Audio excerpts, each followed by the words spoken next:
भारताची महिला कुस्तीपटू विनेश फोगाटने पॅरिसच्या ऑलिम्पिकमध्ये इतिहास रचला।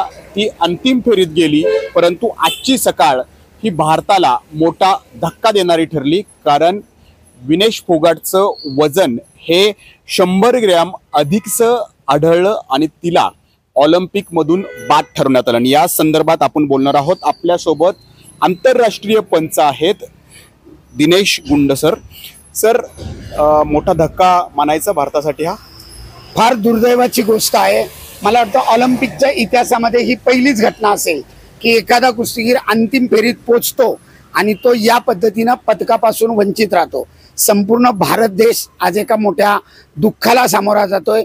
मला कळल्यापासून सुद्धा मलाही फार वाईट वाटलंय, परंतु नियमाला अपवाद नसतो। असं काही नियमात काही बदल होऊ शकतोय किंवा विनेश पुन्हा एकदा आपल्याला फायनलमध्ये दिसू शकते? जागतिक कुस्ती संघटनेच्या नियमांना अपवाद नाही सर।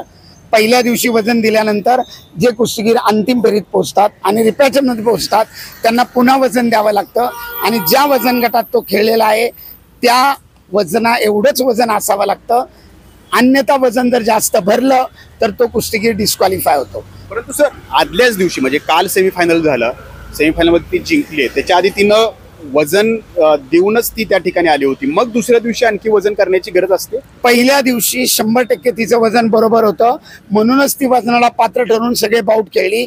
परंतु या विजेत्या खेळाडूंना 2 फायनलिस्ट आणि रिपॅचेस दुसऱ्या दिवशी वजन द्यावं लागतं। हा नियम आहे युनायटेड वर्ल्ड रेसलिंगचा आणि त्या नियमाला अपवाद येऊ शकत नाही। कुठं चूक झाली असेल असं वाटतं? कारण 12 तासात सगळं भारताला हा खूप मोठा धक्का बसणार आहे। आता ही घटना घडलेली आहे पॅरिसमध्ये, आपण आहोत आता भारतामध्ये, आपण गेस करू शकत नाही, पण ते जे मार्गदर्शक असतील किंवा तिचा समवेत जो स्टाफ असेल यावर त्यांची प्रतिक्रिया जास्त महत्त्वाची असेल।